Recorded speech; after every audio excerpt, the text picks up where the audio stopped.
Have you ever stopped to think, what is gravity really?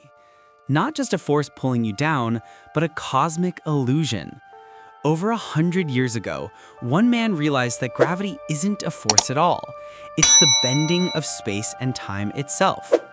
That man was Albert Einstein, and his journey to discovering general relativity wasn't just genius.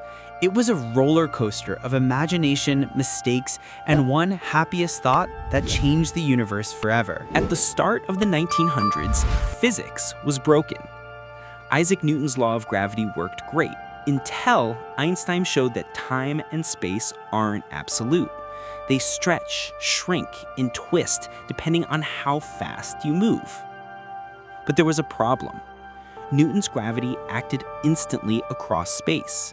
That meant somehow gravity was faster than light, and Einstein knew that couldn't be true. So he asked the question that started it all.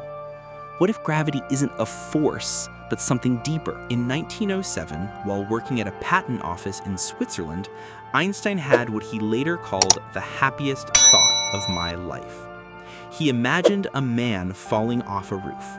Morbid, yes, but in that instant, the man would feel weightless. Einstein realized to that man, it would be as if gravity disappeared. That was the seed of the equivalence principle, the idea that being in free fall in a gravitational field feels exactly like floating in empty space. And if acceleration and gravity are the same, then maybe gravity isn't pulling at all. Maybe it's space itself that's doing the moving. But Einstein wasn't a mathematician, and to turn this wild idea into a theory, he needed serious math. So he teamed up with his own college friend, Marcel Grossman, who introduced him to the geometry of curved surfaces, Riemannian geometry. Now, Einstein could describe how mass and energy warp space and time, kind of like how a bowling ball makes a dent in a trampoline. Planets, instead of being pulled by the sun, are just rolling along the curves of space-time itself. But it wasn't easy. For years, Einstein got lost in the math, publishing wrong versions of the theory, doubting himself, almost giving up. Until, finally, in 1915, after 8 long years of obsession, he cracked it. Einstein wrote down his masterpiece, the Einstein field equations. G nu nu equals 8 pi g over c to the 4th power times t mu nu.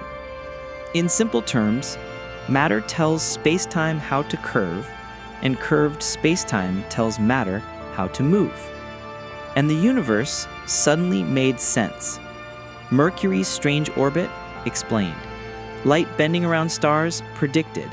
Even time itself running slower near massive objects. All of it followed naturally from Einstein's equations. Then, in 1919, a total solar eclipse proved him right.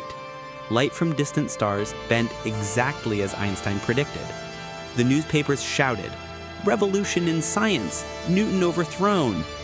Overnight, Einstein became a global celebrity, the face of genius itself.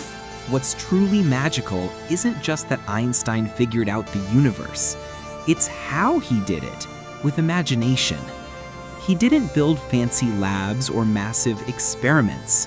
He sat in his chair, closed his eyes, and thought deeply about what it means to fall, to move, to feel weight. From that, he reshaped reality itself. Because sometimes the universe doesn't bend to your will, it bends to your imagination.